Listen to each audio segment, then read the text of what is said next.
In fairness kay Tito, when I asked him about it, sinabi niya na, I know about it, we talked about it, but I did not agree to put my name on it. Eto, I asked him, did you sign anything? Sabi niya, wala naman, John.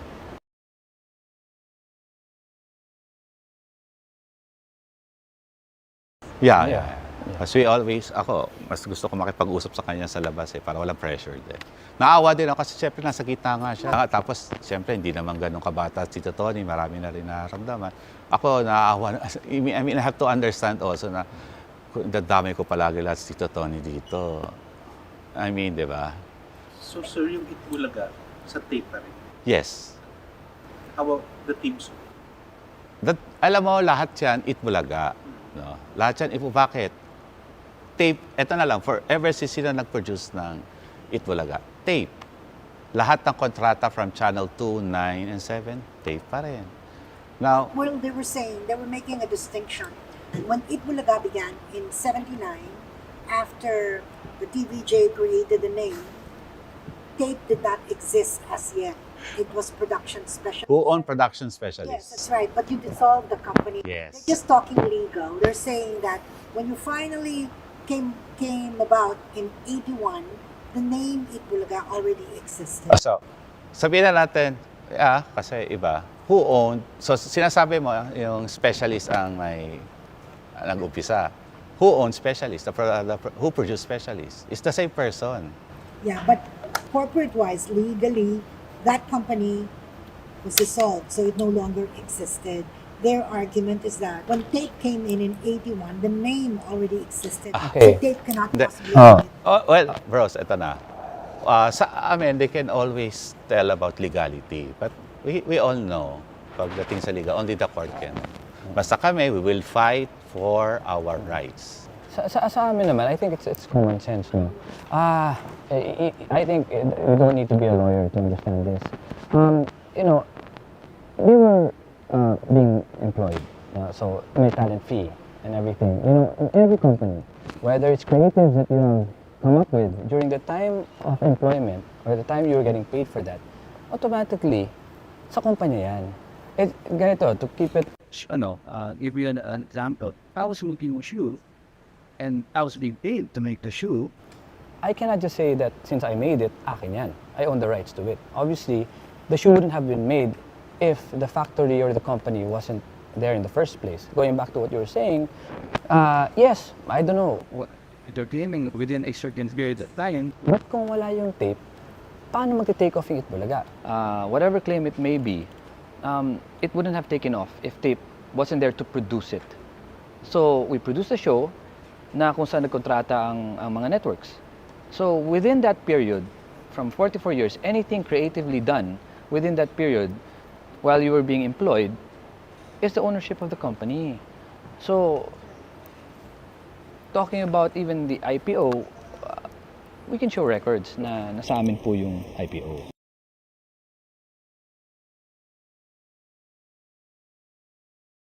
Yes. Yes, ito.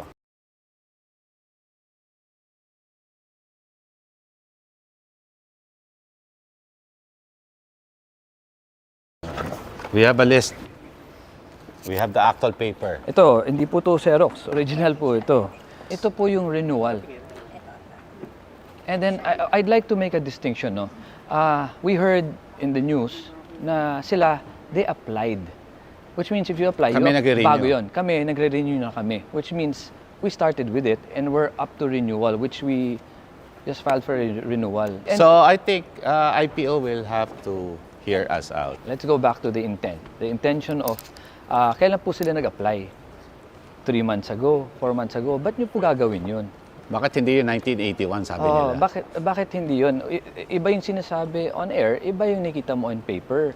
Kasi kung totoo man yun, di dapat lumabas sa papel noong 1981 or 1979.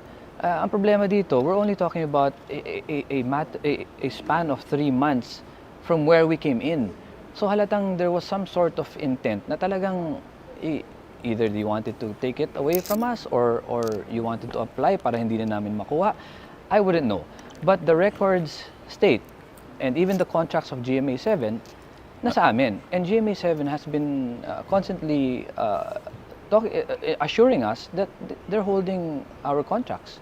So we still have, as of now, we still have almost around 2 years until next. So ours, eto lang, simple, legal stand namin, we have the papers to prove we own Eat Bulaga for 44 years. And any creative, Dapat sila na nag-claim noon pa. Why now? and any creative idea within that span of period. Kailangan that's the company owned, since we have been paying. That's their job to create that idea. Correct. They telling me na si Jenny daw, di ba siya, wala ba siyang sweldo? Di ba it's part of his job to create that?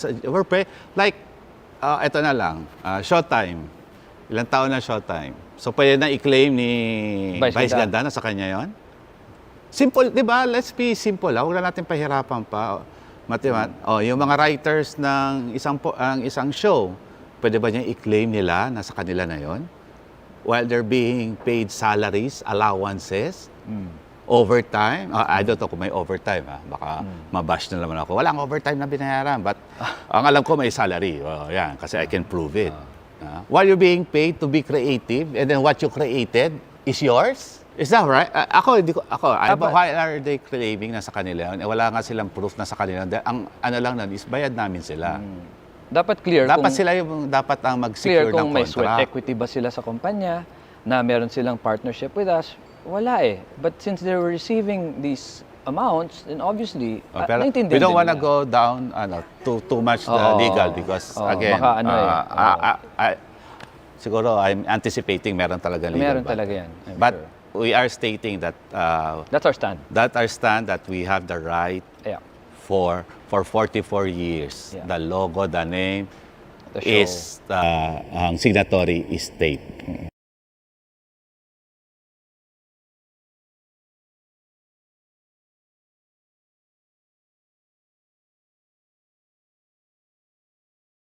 Ito naman, any right mind or anyone who would be working would understand na kung nasabihan siya, he was promised how many years ago, umabot ng 44 years, ngayon mo pala nalaman or ngayon mo pala naisip kung you have some sort of share sa kumpanya. I never heard it. No, we never heard that. And besides, there are so many times where we had some negotiations, maybe some network wanted to negotiate with us. Very important to know who owns it. And Like every time na they're- magta-transfer kami ng ibang station, kaya nga po, during that time, di mo tinalang, ta-transfer tayo. Sa pangako mo sa akin.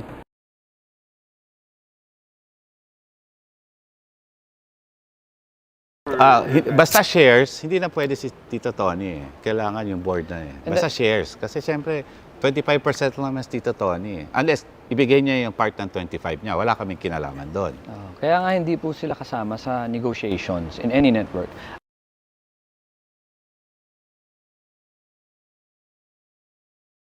I'd want to disclose something, no. I was there personally. I heard it. I was part of the meeting. This happened way back. How many years ago? Maybe 10 years ago, 12 years ago. During the time of MVP. Yun yung sumisikat na yung TV5. And back then, Tito Vic and Joey and some maybe talents of Itbulaga was already nagsishow na rin sila doon. That was the parang prime yun ng TV5. Yung, I think when MVP bought Channel 5, we had a lunch. No, we had a lunch, and I was there, me and my dad, MVP, and there was negotiations on the table, and it was negotiated na nandito na yung mga ibang talents mo. Can we invite Itbulaga to already move to Channel 5? So narinig namin yun. Siyempre my dad was like, we were eating, having lunch, tapos biglang sinabi niya, I'll offer you a certain amount. I cannot disclose. But it's a really good amount. In fact, unbelievable amount. Nagtingin na kami ni Dad. He looked at me and said, ito yung ano. Because we didn't actually go there for the negotiations. It was another thing that we talked about. Pero na-bring up yun eh. My dad goes, Boss, siguro naman you'll respect me more if I do this. Binalik niya po yung cheque.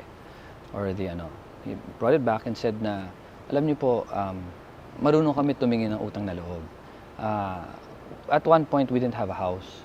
Tinanggap po kami ng GMA 7. We cannot turn our backs on any amount. No? So, I'm gonna have to decline this offer. So, thank you po. Thank you for, offering us this big amount, pero hindi po namin talaga magagawa yan.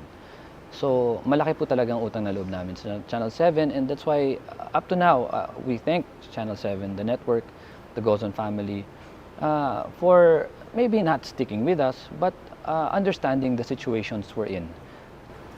Did GMA ever find out that you were made that offer? No. So We didn't now have- they know. Now they know, but Now we will know. Now they will know. yeah, it's fine. I don't think it's ano. How many figures? Just how many figures? Wag na lang. Bro. Wag na lang because So I can't I can't Nine? I Nine? can't si ma'am. Si Grabe. Mama Tita. Grabe po.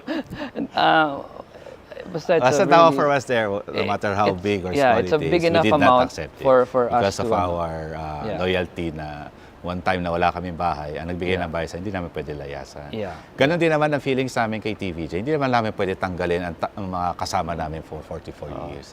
Due respect. Hanggang ngayon, kahit na umalis sila ng ganito, yes, saddened kami, but may respeto pa rin po ako sa kanila. I still treat them not as an enemy, as still as a family. At sana pag nakita-kita kami, na pwede nila isang tabi muna kung ano man legal ang away at maging tao lang And- kami.